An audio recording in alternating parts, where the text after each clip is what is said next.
Okay, kung magbili. Yan, isang mapagpalang araw po. Nandito po ulit si Kabayan. Yan, isang katutubo ng tribong Alangan. Ayan, nagbabalik po. Tsaka si Bade, si pare. Ayan, nagpakita po siya ng mga gamit niya. Ito daw yung gamit niya ng nanay niya.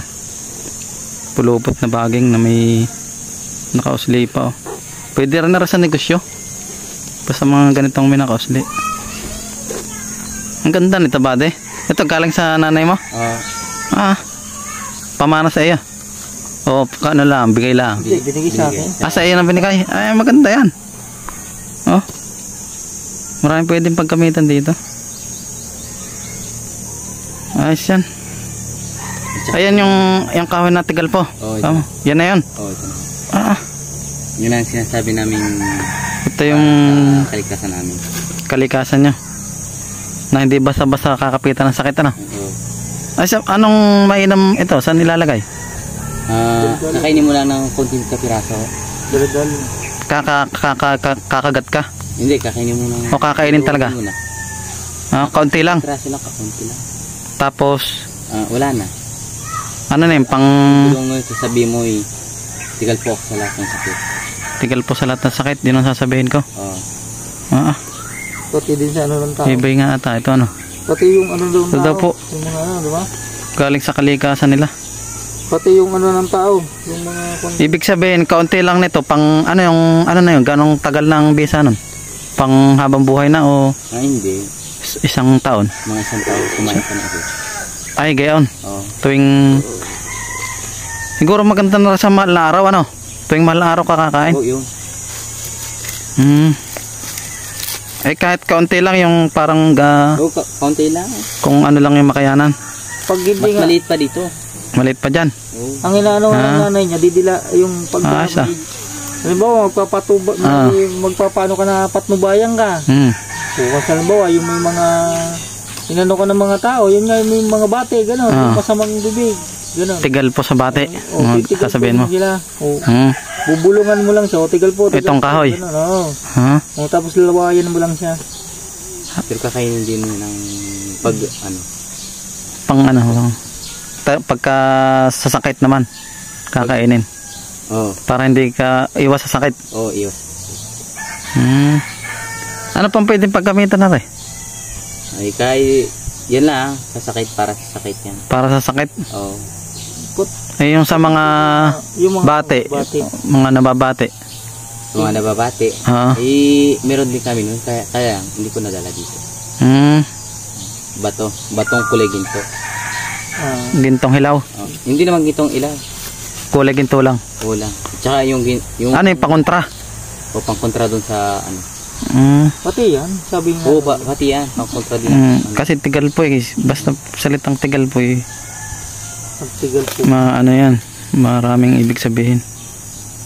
Pag tigal po, dala lahat. Ay, ano ito pare? Ano? Anong ibibigay mo sa akin dito? Ayan na nga. Lahat na rin? Ayang ikaw?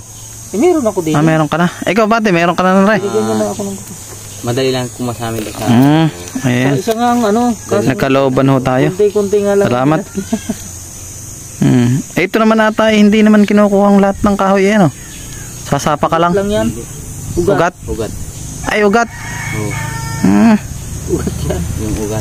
Pwede rin ibabad sa tubig at iinumin? Pwede din. Yun ang ginagawa doon sa mga batang maliliit pa. Para talagang malakas ang ano, no? Yung mga... kaya ang lalakas ng mga bata, yung kahit isang taon naglalakad na, no? At saka kung may bagong anak, at saka susutin yan sa inuman niya. Talaga ng tubig. Bababad? Sa bebe? Hindi ho. Sa... painom lang sa pagayan na. Para resistensya, lakas. Nice na. Yung ano, sabi ko nga nag-ukay nga kami doon ng pispan pa. Sabi ko, taga, puno muna kami. Oo nga Parang galing pa sa trabaho anong balita sa inyo? Wala. Nagkaloob kasi yung gamit? Nawala? Nawala Ba't nawala? Yung unang nagpunta kayo dito? Ba't nawala? Ewan ko dyan. Saan nawala yun? Nilagay ko sa bulsa ko. Tapos inubad ko pag naglaro na ulit ako. Pagdating mo, wala na. parang may kumuha. Tao ang kumuha o... Baka, hindi ko alam ha. Baka nakita na pag-interesan ano. Dapat yung tatali kasi mutya yun eh. Tatali mo na wala nang tanggalan. Ayun, wala daw po yung pinagkalob ko ng mutya sa kanya. Wala nang tanggalan yun. May tanglad ka diyan? Patingin nga ako. Dalawang klase yung binigyan nanay ito. Mutya ng tanglad o bulaklak? Bulaklak? Hindi, may mutya din ng tanglad eh. Ay, hindi ko po alam. Yung nabukas sa bulaklak naman? Ewan ko kung ang upoy di rin. Alas 12 ng gabi. Ito nakakita mo ito eh. Alin? Pwede ba yun sa kawayan na to? Hindi. Ayan po, sa lubong ang buko. Kawayan. Sa lubong ang buko po ng guhit. Ayan. Ang sinasabi kong sa lubong dyan, ayan o. Ayan o. Papunta dito sa kanan. Ito, pakaliwa naman. Kaya nagsalubong yung buko nila. Ayan o. Ito naman, uway. Bukod pa dito yung salubong ang sanga. Ratan naman yan. Ito naman, isang uri din ng ano. Ratan. Ng ratan. Sa uway. Uway. Ito yung walang butas. Uway. Yung ginagawang kuhan.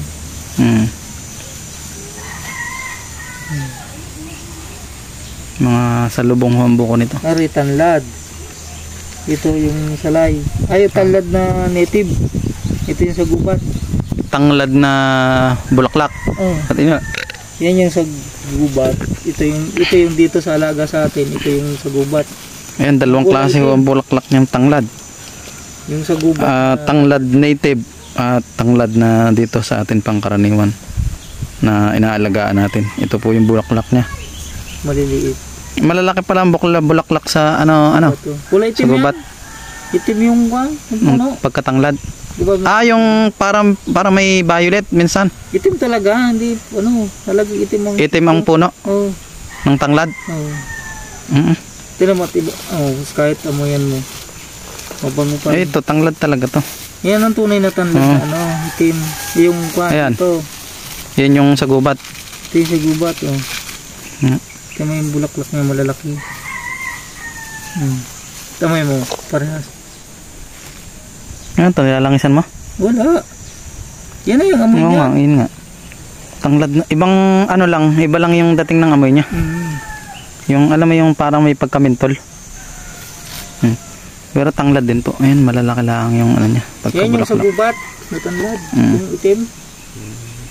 Itim ang puno.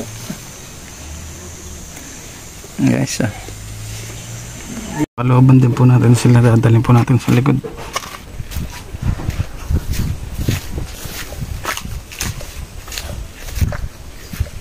Sabi ko sa'yo, wala na. Wala, yung kidlat. Oo. Ay, wala na yan. Sana? May naibigay ko na yun. Yung parang palakol. Oo, parang palakol.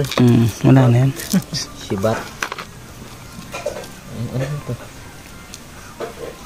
Yan, wala yan, bayoko yan. Bayoko ng dagat. Bakit lang yung kunyan? Chill. Dami namin gawang laruan yan. Yan talaga natakbo sa ano? Natakbo talaga sa kunyan. Sa suka.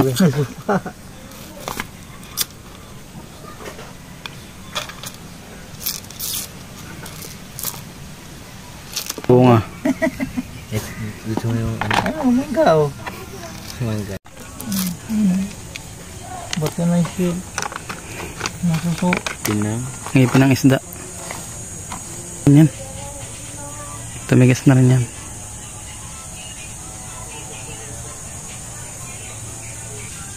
Libon. Mga kuhol.